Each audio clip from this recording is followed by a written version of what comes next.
Bismillahirrahmanirrahim. Assalamualaikum warahmatullahi wabarakatuh. Waalaikumsalam. Di dalam Al-Quran itu ada yang namanya ayat kursi. Siapa yang membaca ayat kursi, maka Allah subhanahu wa ta'ala akan menjaganya. Bahkan ada kebiasaan, kalau kepengen mulia, banyak-banyak baca ayat kursi. Maka harus memuliakan orang lain. Ayat kursi tahu gak? Ayat kursi.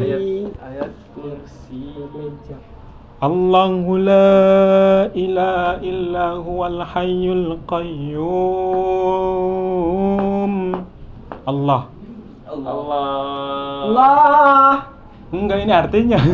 Oh, ini. Jadi Allah yang tidak ada Tuhan melainkan Allah, yang hidup terus menerus kekal berdiri dengan sendirinya. La ta'khudhuhu sinatu wa la naum.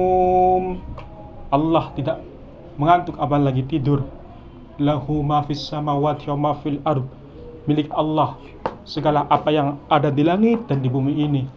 Man dzalladzi yashfa'u 'indahu illa biizni. Siapapun tidak akan pernah bisa memberikan syafaat atau pertolongan kecuali dengan izin Allah subhanahu wa ta'ala. Ya'lamu ma baina aydihim wa ma khalfahum. Dia mengetahui apa yang di hadapan mereka dan apa yang di belakang mereka. Terus apa? Wala yuhituna bi syai'in min ilmihi illa bima syaa.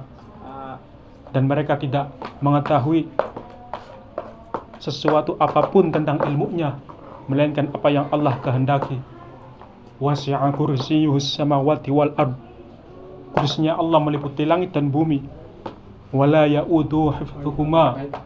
Dan Allah tidak pernah merasa berat memelihara keduanya, langit dan bumi. Wa huwal 'aliyyul 'azim. Dan Allah maha tinggi dan maha besar. Allahumma salli wa sallim wa barik ala hadzal nabiyil karim sayyidina wa habibina wa syafi'ina wa qurrati a'yunina wa maulana Muhammad wa ala alihi wa ashabi ajma'in, amma ba'd. Yang saya hormati Saudara Rizal. Sehat. Lagi sibuk apa, Jal? Alhamdulillah sehat. Sibuk apa sibuk? Ngepost tank. Iya. Apa sibuk apa, Ben? Anjing biasa. Anjing. Ini. Lutfi apa? Sibuk apa ya? Pada aku mangan. Ya, alhamdulillah. Hari ini kita akan bicara tentang apa ya? Tiga apa ya? Tiga kemuliaan lah intinya. Pokoknya ada tiga perkara.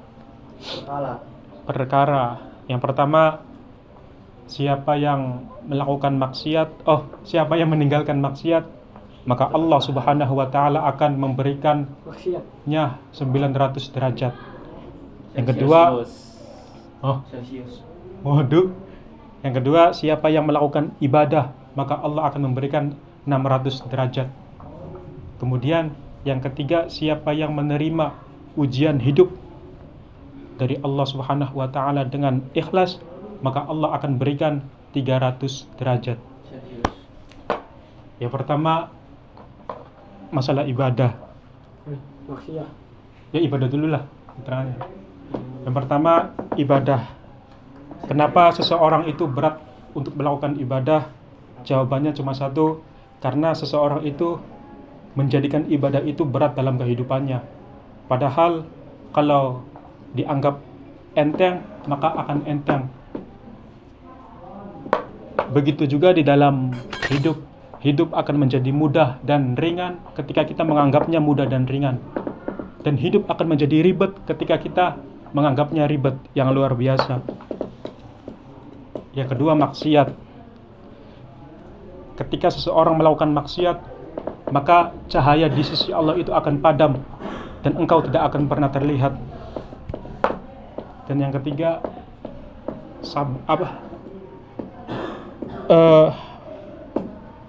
bersyukur dengan ujian hidup. Semoga kita menjadi orang-orang yang Amin. sabar. Amin ya rabbal alamin. Amin. Paham ya?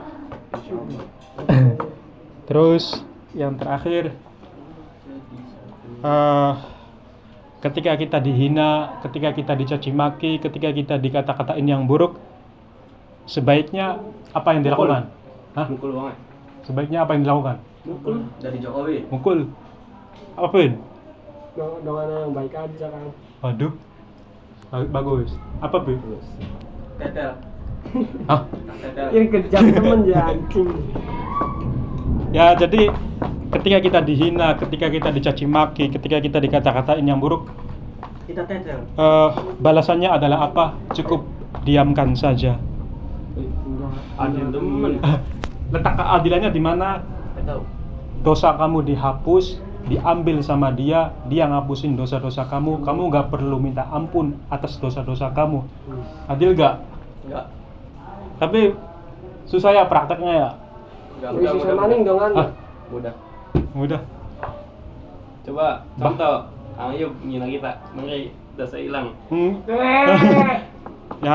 Jangan direkam ini. Astagfirullah. Tapi kalau Nabi Muhammad ketika dihina, beliau malah mendoakan. Berarti Itu kan mendoakan ya? Buktinya di dalam kisah satu aja nih. Satu jam. Sebetulnya kisah ini sudah pernah diceritakan, cuman nggak inget. supaya melekat di hati. Oke. Oke. Dulu ketika Rasulullah SAW berniat pergi dakwah ke Taif, berbaik sangka bahwa di Taif itu ada orang-orang yang ingin mendengarkan dakwah Rasul Sallallahu Alaihi Wasallam. Tapi begitu Rasul sampai di Taif, semua tidak seperti apa yang difikirkan oleh Rasul Sallallahu Alaihi Wasallam. Anak-anaknya nimpukin Rasul, yang besar ngeludahin Rasul. Mereka ngatain Rasul itu orang gila, orang tidak waras, tukang sihir, pemecah belah, perusak, pembawa agama baru. Dikejar-kejar Rasul Sallallahu Alaihi Wasallam sampai Rasul bersembunyi di salah satu kebun kurma. Di situ bukan peristiwa itu tidak disaksikan oleh Allah Subhanahu wa taala dan seluruh penduduk langit. Penduduk langit di sini artinya adalah para malaikat. Ketika malaikat melihat kekasih Allah sedang dilukai, begitu melihat kekasih Allah sedang dicidrai, begitu melihat kekasih Allah sedang dihina habis-habisan, ada malaikat penjaga gunung lalu datang kepada Rasul sallallahu alaihi wasallam. Itu malaikat ngomong apa? Ya Muhammad, izinkan aku akan angkat gunung ini, aku akan lemparkan kepada mereka. Kata Rasul apa? Jangan, mereka nggak tahu. Terus Rasul mengatakan apa? Aku yakin dan percaya bahwa nanti dari anak keturunan mereka akan lahir anak-anak yang beriman kepada Allah dan beriman kepada Rasul sallallahu alaihi wasallam.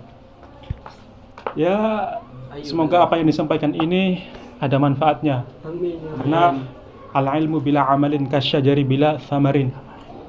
Ilmu yang tidak diamalkan seperti pohon yang tidak berbuah. Jangan. Ini bakal Ya. cuman nih.